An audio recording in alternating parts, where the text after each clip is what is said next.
우리가 지난주에는 블레셋과 이스라엘이 싸워서 이스라엘이 크게 패배하는 그런 말씀을 보았습니다. 블레셋 사람들은 다섯 개의 부족이 연합체를 이루고 있습니다. 다섯 개 나라가 연합 부족으로 연합국가 형식으로 이렇게 있는데 연방체제죠. 그래서 이 연방 다섯 개국의 국가 모두가 다곤 신을 섬기고 있는 사람입니다. 다곤.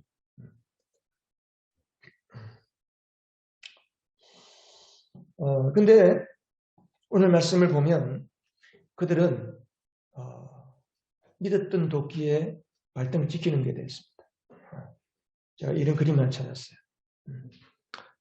믿었던 도끼에 발등을 지켰다. 예. 여러분 삶에서 믿었던 도끼에 발등 지키는 일들이 없었습니까? 한 번 이상은 다 있었을 거예요. 그죠? 생각이 안 날 뿐이지. 그들은 이렇게 생긴 다곤 신을 섬겼습니다. 인어, 물고기, 예. 혹은 이렇게 생긴 거. 예. 이런 신상을 만들어 놓고 신전에다가 그들이 우상을 섬기는 나라들이었습니다. 고대 전쟁은 신들, 자기가 의지하는 신과 저쪽 사람들이 의지하는 신과 신들의 싸움입니다. 이게 고대인들이 싸우는 전쟁. 그래서 이스라엘이 언약궤를 가지고 나오니까 블레셋 사람들이 이제 졌구나 우리가. 그랬는데 예상 밖으로 그들이 큰 승리를 거뒀잖아요. 그래서 그들이 뭐 여호와 하나님 별 수 없구나. 옛날에 모세와 여호수아 시대에 그 언약궤를 메고 가면서 엄청난 승리를 거두었는데 그 언약궤를 이스라엘 사람들이 가지고 나와서 전쟁을 했는데도 불구하고 우리가 이겼구나. 야, 다곤신이 정말 위대하다. 다곤신 만세! 외치면서 그들이 언약궤를 뺏어다가 이제 다곤 신전 자기들 나라로 갔습니다. 그래서 이 아스도스에 사는 사람들이 이 언약궤를 치려다가 자기들이 섬기는 다곤 신전에다가 다곤 신 옆에 같이 두었습니다. 그런데 다음날 아침에 일어나 보니까 다곤이 앞으로 자빠져서 얼굴을 땅에 박고 있는 거예요. 사람들이 깜짝 놀라서 얼른 다곤을 왜 이러십니까? 그러면서 자리에 앉혔어요. 다음날 아침에 또 가보니까 이게 웬일이에요? 오늘은 목이 부러져서 머리 따로, 두 팔목이 부러져서 팔 따로, 몸통 따로. 그래서 문지방 위에 나뒹굴어져 있는 거예요. 그들은 다곤이 최고인 줄 알았는데 이 큰일 났습니다. 이야, 이거 죽었구나 이제. 벌벌 떨면서 이것을 아스돗에서 가드로 옮겨가고 또 가드로 옮겨갔더니 그 가드에 또 사람들이 독중이 생기고 사람들이 죽고 피부병, 악성 피부병, 블룩블룩 피부가 물집이 생기고 막 죽는 거예요. 피부가 썩고. 그래서 다시 에그론을 옮기고 이렇게 7개월 동안을 하나님의 언약궤를 빙빙빙 돌리는 거예요. 가는 곳마다 남녀노소를 가리지 않고 이 악성 종양이 들어서 다 죽는 거예요.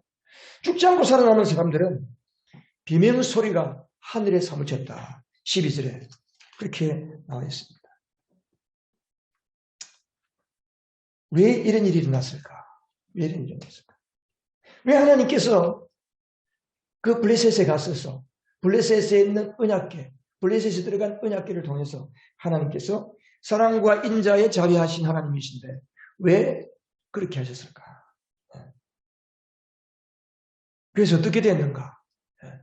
과연 오늘 이 말씀을 통해서 하나님은 과거에 3000년 전에 일어났던 그 사건을 통해서 3000년 뒤에 오늘을 살고 오늘의 하나님을 믿는 여호와 하나님을 믿고 예수 그리스도를 믿는 우리에게 하나님은 무슨 말씀을 하고 싶으실까?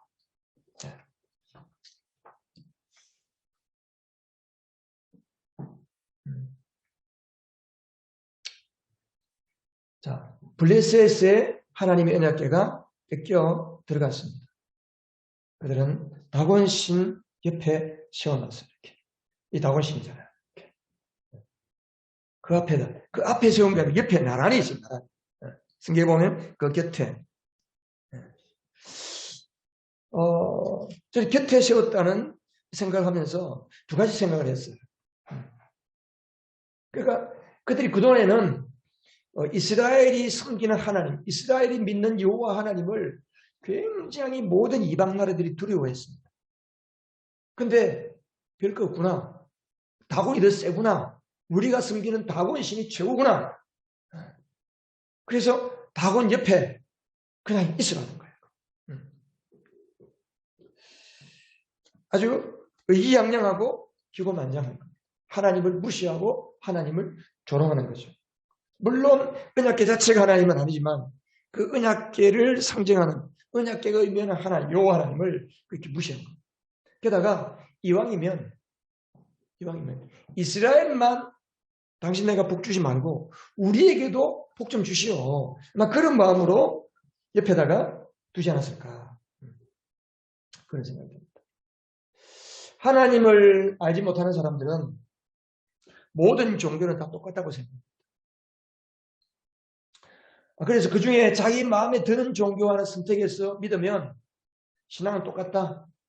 뭘 믿든지 믿으면 똑같다. 여러분 그런 말씀 많이 들어보셨죠? 들어보셨습니까? 네. 예.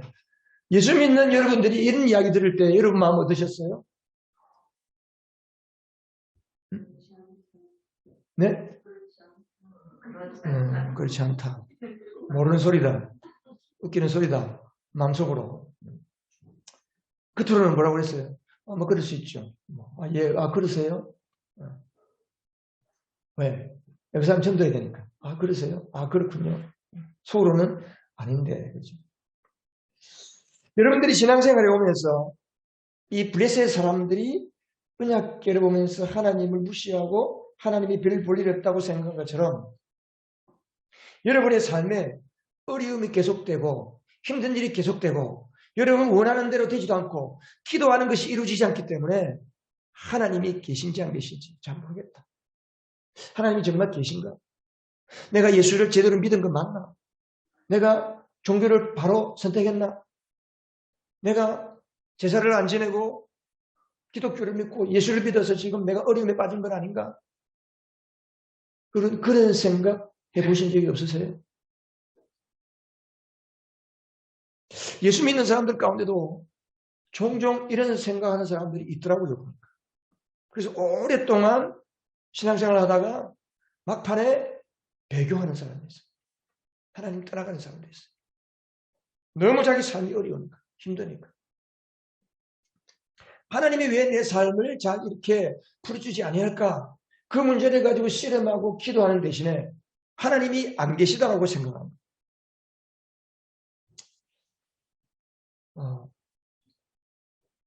우리가 복음을 전하다가 조롱받는 경우가 많습니다.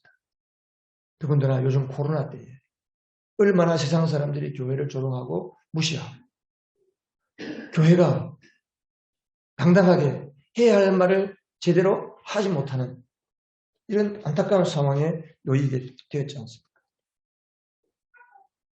이럴 때 여러분들은 어떻게 하십니까? 세상을 향해서 잘못했다고 빌어야 할까요? 어떤 분은 그러더라고요. 코로나 걸린 걸 가지고 우리가 잘못했습니다 그러더라고요. 뭘 잘못했는지 모르겠어요. 누가 잘못했는데 왜 우리가 잘못했다고 빌어요?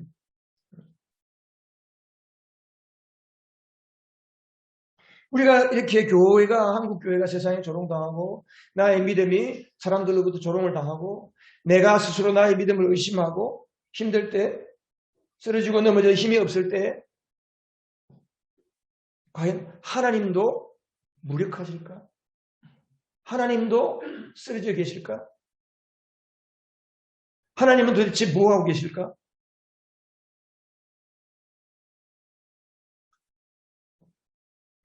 여러분, 그럴 때에 하나님은 우리가 모르는 곳에서 우리를 위해서 홀로 친히 일하시고 싸우고 계십니다.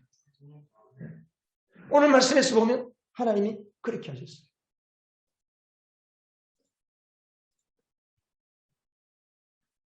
하나님이 무섭게 내리쳤어요.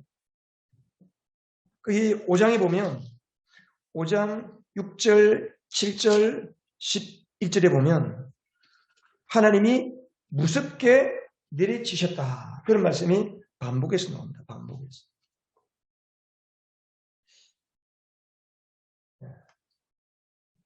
왜 무섭게 내리쳤을까요? 하나님이 무시를 당하니까. 하나님이 조롱을 당하니까. 그래서 다곤을 박살내고 블레셋 사람들을 향해서 나는 살아있다. 내가 살아있는 거야. 나는 살아있는 거룩한 하나님이라고 하나님께서 말씀하고 계십니다. 사무엘상 2장 30절에 보면 이 사무엘상을 관통하고 있는 주제가 이겁니다. 같이 한번 읽어볼까요? 이제 내가 나를 존중하는 사람들만 존중하고 나를 경멸하는 자들은 수치를 당하게 할 것이다. 나 주의 말이다. 한나가 아들을 얻고 나서 하나님 앞에 찬양하면서 기도하는데 뭐라고 그랬어요? 하나님은 죽이기도 하시고 살리기도 하시고 하나님은 낮추기도 하시고 높이기도 하시고 그름더미에서 드사 그를 일으켜서 귀족들과 함께 앉히신다. 그랬습니다. 무슨 이야기입니까? 모든 역사의 주관을 하나님이 하신다는 겁니다. 하나님이 이 역사를 아니 우리 한 사람 한 사람의 개인을 아까 제가 기도할 때 말한 것처럼 여러분의 머리카락 하나조차도 하나님께서 허락하지 아니하시면 빠지지 않아요. 참새 한 마리도 하나님이 허락하지 아니하시면 땅에 떨어지는 법이 없다라고 성경은 말씀하고 있습니다.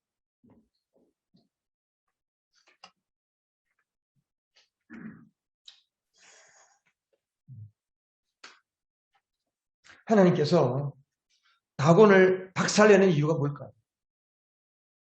왜 하나님께서 그렇게 하실까요? 그냥 기분 나빠서 그럴까요?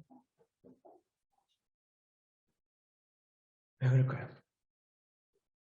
하나님은 기분에 좌우되는 분이실까요? 하나님 그런 분이 아니잖아요. 우리는 감정에 따라 기분에 따라 좌우되는데 하나님은 그런 분이 아니시거든요. 하나님은 스스로 거룩하신 하나님이세요. 한번 따라합시다. 하나님은 스스로 거룩하시다. 하나님은 스스로 거룩하시다. 우리는 우리 힘으로 거룩해질 수가 없습니다.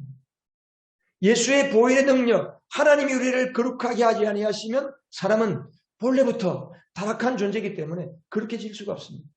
근데 하나님은 홀로 스스로 자존, 스스로 존재해 계시고 이 세상의 모든 만물은 누군가가 만들어야지만이 존재합니다. 근데 하나님은 누가 만들지 않아서 스스로 존재하시는 분이세요. 하나님은 여러분 제가 말한 것처럼 전지전능하시잖아요. 하나님은 능력이 엄청납니다. 절대 능력자예요. 근데 그 하나님의 절대 능력은 어디에서 나올까요? 하나님의 능력은 거룩과 사랑에서 나옵니다. 어디에서 나온다고요? 하나님은 절대 거룩하죠. 절대 거룩. 그리고 하나님의 사랑은 절대 사랑입니다. 그래서 죄인이 하나님 앞에 서면 하나님의 절대 거룩 앞에서 벌벌 떨 수밖에 없는 거예요. 그러나 하나님의 은혜를 힘입고 예수의 보혈의 은혜를 힘입고 하나님 앞에 서면 하나님의 사랑은 무한한 사랑입니다. 하나님은 절대로 거룩하시고 절대 사랑이십니다. 그 누구도 가까이 할 수 없는 거룩함을 가지신 하나님이십니다. 그래서 언약궤도 함부로 만지지 못해요. 언약궤를 만지면 적사해요.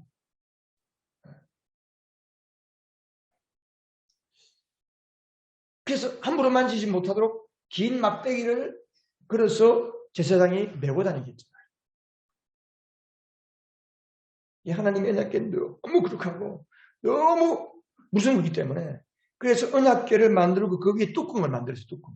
그 뚜껑을 속재판이에요. 속재판. 속재판은 뭐냐면 그 언약궤가 높이가 언약궤 높이가 90cm, 45cm, 90cm. 크지 않습니다. 요만합니다.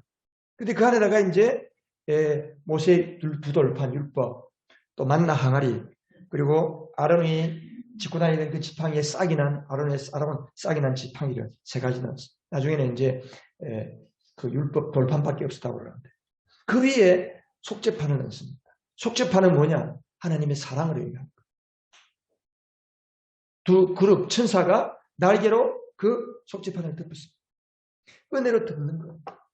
하나님의 거룩하심을 하나님의 은혜와 사랑으로 덮을 때에 비로소 우리가 하나님을 알 수 있고 볼 수 있고 주님을 가까이 가는 겁니다. 여러분 초고압 송전설로 보셨을 거예요. 이렇게 강가도 송전설로 보죠. 그 송전설로에 선을 매다는데 송전설에 선을 매다는데 그냥 그 철탑에다가 그냥 전선을 매달지 않습니다. 어디에 연결해서 매달아요. 그 뭐에다가 매달려요? 그거를 애자래요. 애자는 특수 사기를 가지고 올록볼록 이렇게 올록볼록 길게 전압이 세면 셀수록 이 올록볼록한 애자의 개수가 많아지는 거예요. 왜냐하면 이 초고압 송전선로가 이게 절연이 전기가 안 통하게 돼 있어요. 그때는. 그런데도 불구하고 그건 너무 강력한 전기거리이기 때문에 이 전기가 공기 중으로 새 나오는 거예요. 더군다나 비가 오면 더 심한 거예요. 새 나오는데 거리가 멀도록 이렇게 타고 나가는 거리가 멀도록 울렁불렁해지는 거예요. 오늘 전기 강의하는 거 잘 들었어요. 그래서 애자가 이렇게 울렁불렁한 거예요. 거리가 멀어지도록 밋밋하지 않고. 그래도 가끔 보면요. 거기에 아크 같은데 아크, 불빛, 성광, 번개같이 시퍼런 불꽃이 튀는 거예요. 그러니까 초고압 전선이 지나가는 가까이에 물체를 두면 그냥 새파란 아크가 뛰어서 타버립니다. 전기도 강력한 초고압 곁에 가면 타버리는 거예요. 하물며 절대 거룩하신 하나님, 태양빛도 우리가 1초도 눈을 뜨고 제대로 못 보는데 그 거룩하신 하나님을 볼 수가 없어요. 너무 거룩하시기 때문에. 이 하나님의 능력은 이 거룩에서 나는 거룩과 사랑. 그래서 그 거룩하신 하나님을 찌질이한 그 다곤 옆에 앉혀놓으니까 하나님께서 스스로 하나님의 속성 자체가 죄와는 함께 할 수가 없는 거예요. 우상과 함께 할 수가 없는 거예요. 이스라엘 백성들이 하나님의 성전에다가 이스라엘 나라가 망할 때 열왕기서를 읽어보면 이스라엘 나라가 망할 때 그 에스겔서나 예레미야서를 읽어보면 그 성전 안에 하여튼 온갖 잡탕 우상들을 다 갖다 놨어요. 하나님이 싫어하는 걸 다 갖다 놨어요.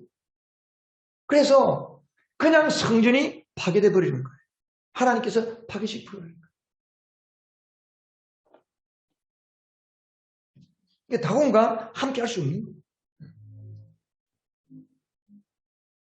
그러니까 그 사람들이 우리에게 복이나 주시오. 그게 얼마나 잘못된 거지. 우리가 예수를 믿으면서 여러분이 예수를 믿으면서 성령으로 거듭나지 아니하고 하나님 은혜 체험하지 아니하고 하나님 나를 성령으로 거룩하게 하시고 성령으로 거듭나게 하시고 여러분 성령으로 거듭나는 것은 죄인된 우리가 하나님 수준만큼 예수 그리스도의 수준만큼 거룩해지는 겁니다. 여러분. 죄로 꽉 찬 우리 안에 예수 그리스도 하나님의 본체이신 예수 그리스도가 우리 안에 들어오시잖아요. 죄인 속에 예수 그리스도가 들어오시면 그 사람은 죽어버립니다. 그냥 고압 총전설로 가까이 가면 타버리는 것처럼 하나님은 우리를 구원하시기 위해서 살려주시기 위해서 그래서 먼저 그의 아들을 십자가에 못 박혀 피 흘리게 하시고 그 보혈과 그 부활의 은혜를 믿는 그 믿음 하나 보시고 우리 속에 있는 악하고 더럽고 추악한 모든 죄를 깨끗하게 씻겨주신 다음에 우리 안에 거룩하신 예수님께서 들어오십니다. 그래서 우리 안에 마음을 성전 삼으시고 그 가운데 예수님이 좌정하고 계십니다. 할렐루야. 이게 거듭나는 거예요. 그러니까 성령으로 거듭나지 아니하는 사람들은 그냥 교회 다니는 거예요. 그 교회 다니면 사람이 나에게 복 주세요 그러면 하나님이 굉장히 기분 나빠집니다. 하나님이 복을 주고 싶은데 복을 받을 수 있는 통로가 막힌 거죠.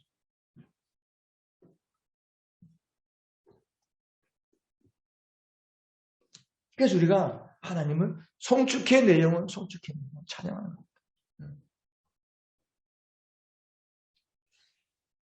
하나님은 여전히 거룩하시고 살아계시다. 오늘 블레셋에서 하나님께서 그 일하시는 모습을 통해서 우리에게 말씀하시는 게 뭔가? 우리에게 말씀하시는 게. 같이 한번 읽어보십시다. 시작. 하나님은 여전히 거룩하시고 살아계신다. 아무리 세상이 악하고 아무리 사람들이 예수 믿는 사람들을 조롱하고 아무리 하나님이 없다 할지라도 하나님은 홀로 거룩하시고 하나님은 홀로 일하고 계십니다. 하나님은 여전히 거룩하시고 살아계신 하나님이세요. 그 하나님 앞에 그 하나님을 두려워하고 그 하나님을 사랑할 때 하나님의 은혜가 우리에게 막 흘러오는 거예요. 그래서 아까 말한 것처럼 하나님을 존중하는 자를 내가 이제부터 존중하겠다는 거예요. 우리 예배를 드릴 때든지 삶을 살아갈 때든지 무엇을 어떻게 하든지 간에 우리는 하나님이 거룩하시고 살아계신 그 하나님 앞에 내가 어떻게 해야 될 것인가 답이 나오잖아요. 그죠? 그렇다고 내가 완전히 하나님 앞에 완전할 수가 없습니다. 그냥 하나님의 은혜를 의지하고 가는 거예요. 나는 이렇게 연약하고 부족하고 돌아서면 또 넘어지고 돌아서면 또 죄짓고 또 회개하고 그렇게 연약한 존재일 수밖에 없지만 하나님이 우리를 바라보실 때는 하나님만큼 예수 그리스도만큼 완전한 자로 보시는 거예요. 그렇기 때문에 여러분의 신앙이 위협을 받고 여러분의 믿음에 의심이 생기고 내 안에 정말 온갖 의심이 다 생기고 온갖 쓰레기 같은 것이 채일 때에 우리 뭐 해야 됩니까? 내 안에 거룩하신 주님이 계시고 내 안에 예수 그리스도가 계시구나.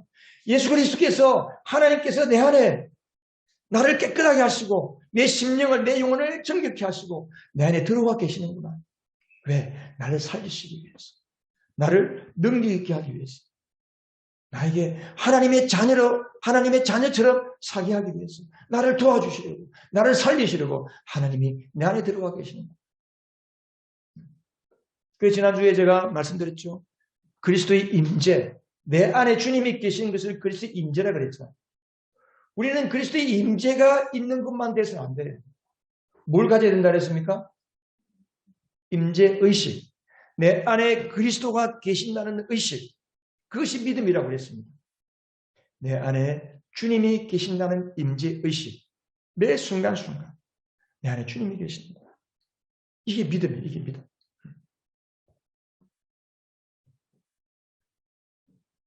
내가 아무것도 할 수 없고 마치 죽은 자 같이 쓰러져서 내가 아무것도 할 힘이 없어서 넘어지고 쓰러지고 기진맥진에 있을 그때조차도 하나님은 예수 그리스도는 우리 안에 계셔서 성령으로 우리가 해야 할 일을 대신하고 계시는 거예요. 내가 싸워야 할 싸움을 대신 싸워주고 계신 겁니다. 내가 할 수 없는 것, 내가 갈 수 없는 그곳에서 주님이 친히 먼저 가셔서 일하시고 준비하시고 다 해놓으시는 거예요. 그래서 성경 말씀에 하나님을 사랑하는 사람, 곧 그 뜻대로 행하는 사람은 하나님께 부름받은 사람은 뭐 어떻다고 그랬어요? 모든 일이 합력하여 선을 이룬다. 나는 할 수 없고 나는 지쳐있고 나는 아무것도 못한다고 생각했는데 주님이 홀로 먼저 가셔서 블레셋 사람 속에 들어가서 하나님이 싸우시고 블레셋을 정복하는 것처럼 우리 삶에 내가 감당을 못할 그 일을 주님이 행하고 계신 거예요.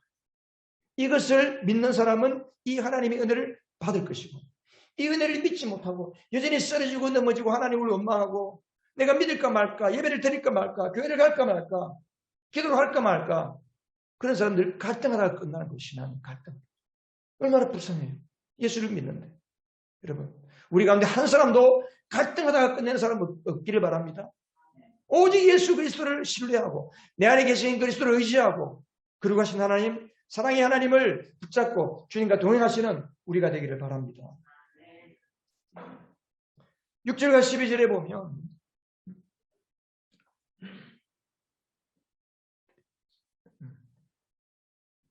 사람들이 악성 종량으로 비명소리가 하늘에 사무쳤다. 하나님께서 보응하시는 보응. 쉽게 말하면 보복하시는 보복. 여러분, 성경에 보면요. 하나님은 무조건적인 사랑이지만 또 동시에 하나님은 우리를 사랑하시기 때문에 보복하시는 거예요. 하나님은 때때로 무슨 분이세요? 요한계시를 보면 철저하게 하나님은 심판자 하나님이세요. 심판주. 재림하시는 예수님은 구원하시기 위해서 오시는 게 아니고 구원의 은혜를 거부하고 하나님의 은혜를 거부하고 믿지 않은 자들을 향해, 믿지 않은 세상을 향해서 심판주로 원수를 갚아주시는, 우리의 원수를 갚아주시는, 우리를 조롱하고 우리를 미워하고 교회를 난도질하고 교회를 깨뜨리고 교회를 미워하는, 교회를 박살내려고 하는 이 어둠의 세력들을 향해서 지금은 우리가 고통당하고 어려워하고 우리가 지는 것 같지만 하나님께서 끝내는 보복하시고 심판하시고 우리에게 승리를 주실 것입니다. 하나님은 자기 백성을 보호하십니다. 이스라엘을 그렇게 죽이고 언약궤까지 빼앗겼잖아요. 하나님은 이스라엘을 지게 만들었습니다. 마치 부모가 자식을 때릴 때 회초리를 가지고 종아리에 피가 나도록까지 때릴 때에 부모의 마음이 어떻겠습니까? 이미 종아리에 피가 나도록 때리는 그 부모의 마음은 썩어 문드러져 있는 거예요. 자식 때문에.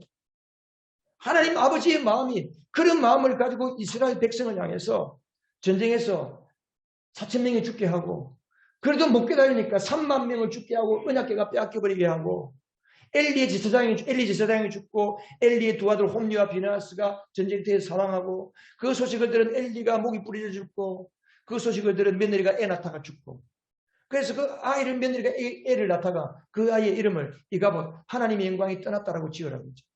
이게 이스라엘의 실상이었어요.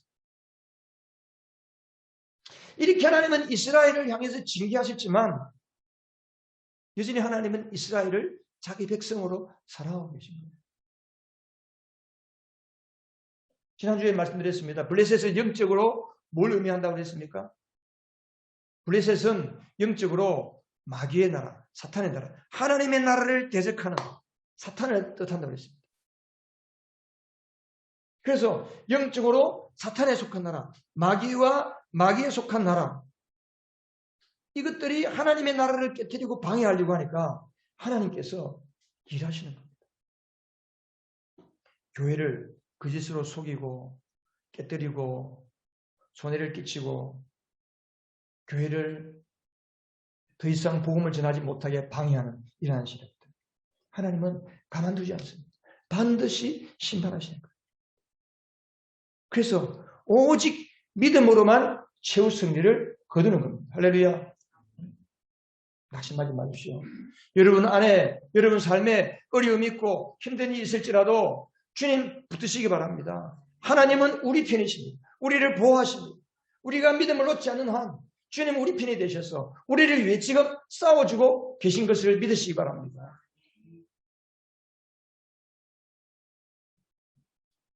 오늘 이 말씀을 통해서 하나님께서 우리에게 보여주시기를 원하는 마음이 뭘까요? 우리에게 주시는 메시지가 뭐냐면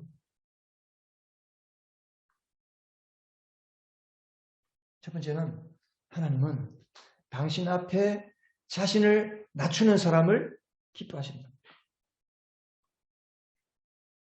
겸손한 자를 기뻐하시는 거예요.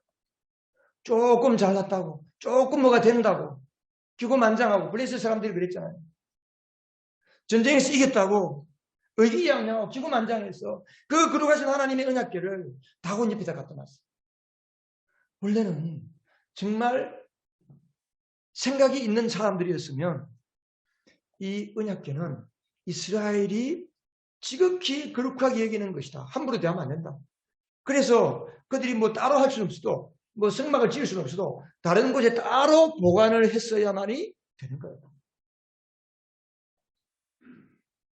그리고 전리품으로 그것을 가지고 가면 안 되는 거예요, 사실.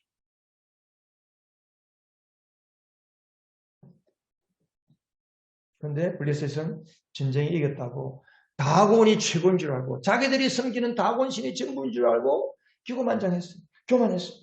하나님은 어떤 경우에도 스스로 높이는 사람을 가장 싫어합니다.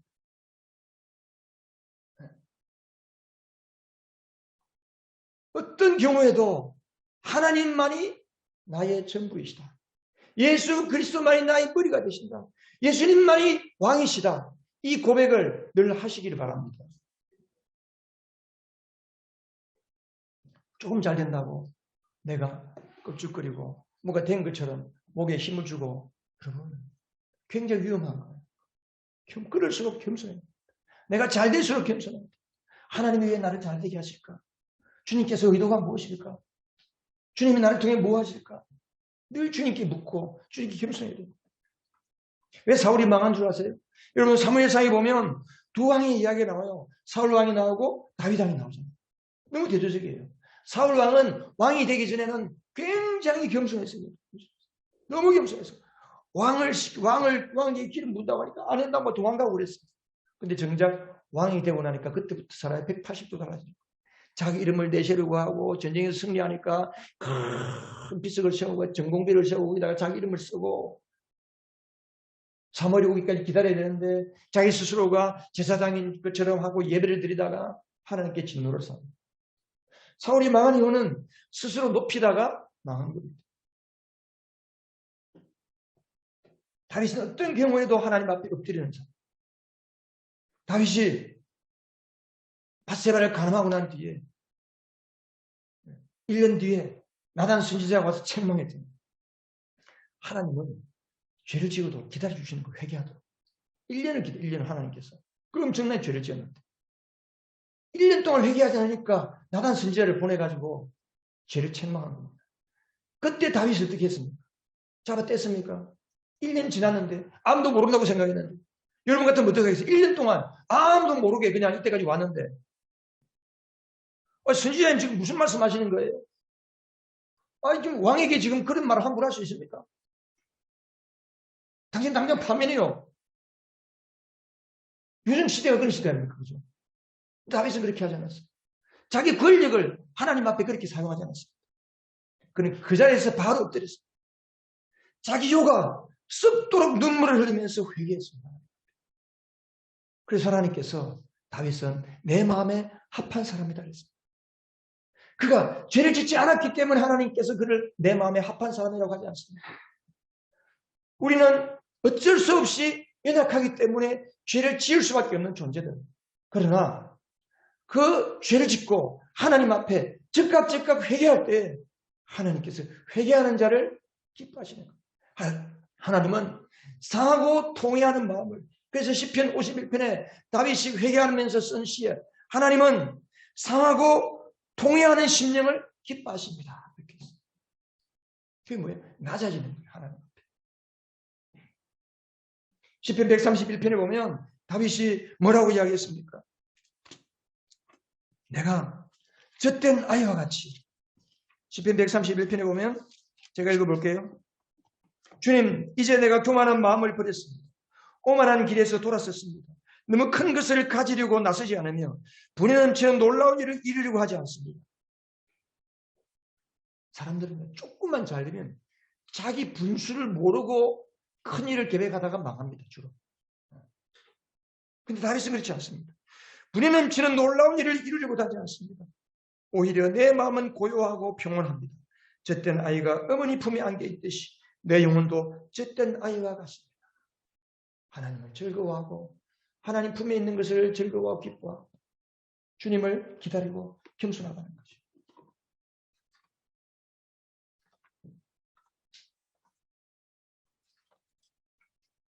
겸손하시기 바랍니다. 우리 모두가 겸손해야 됩니다. 그 가수 중에 뭐 가수 잘 모르는데 리쌍이라는 가수가 있어. 기리하고 또 누구 두 사람이 그렇게 한다는. 그런데 그 사람들이, 그 가수들이 부른 겸손이라는 노래가 있는 거예요. 그 노래 들어보니까 겸손이 너무 어렵다 그런 노래야. 겸손은 너무 어려워 뭐 그런 내용이더라고요. 교만은 누구든지 할 수 있어요. 근데 겸손은 쉽잖아요. 그러나 주님 의지하면, 내 안에 계신 주님 의지하면 겸손할 수 있습니다.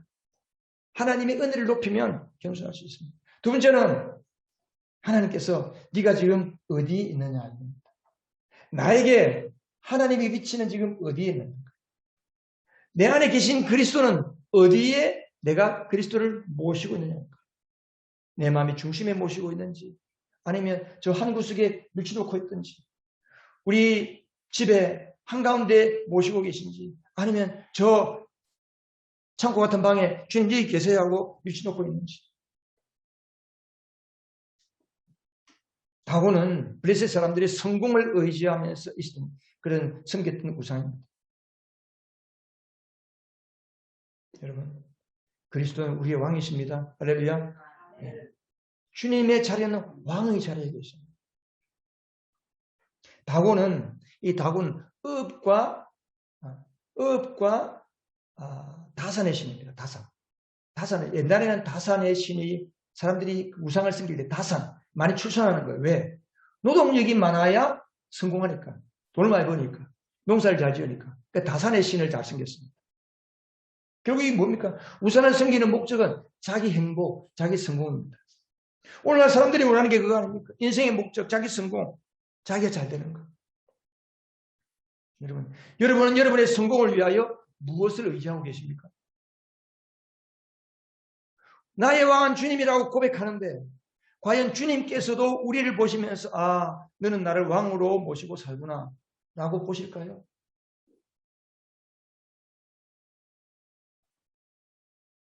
주님 보실 때 너는 너의 성공을 위하여 나 말고 또 다른 것을 의지하고 있구나. 혹시 그렇게 말씀하지 않을까요?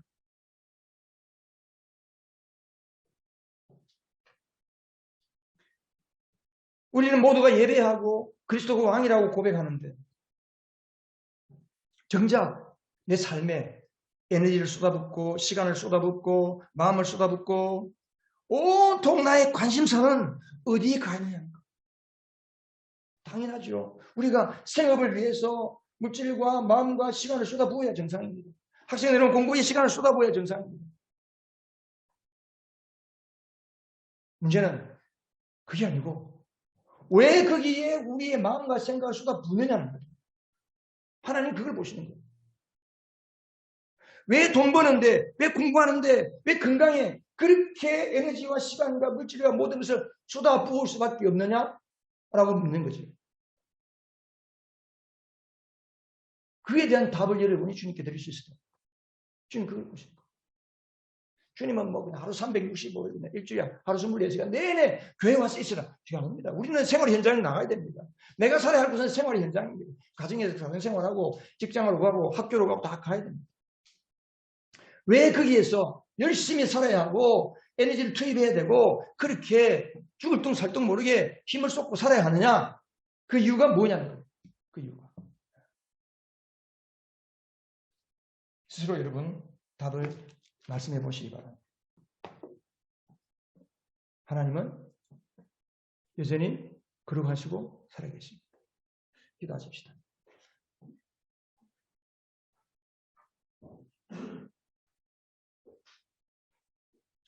우리 한번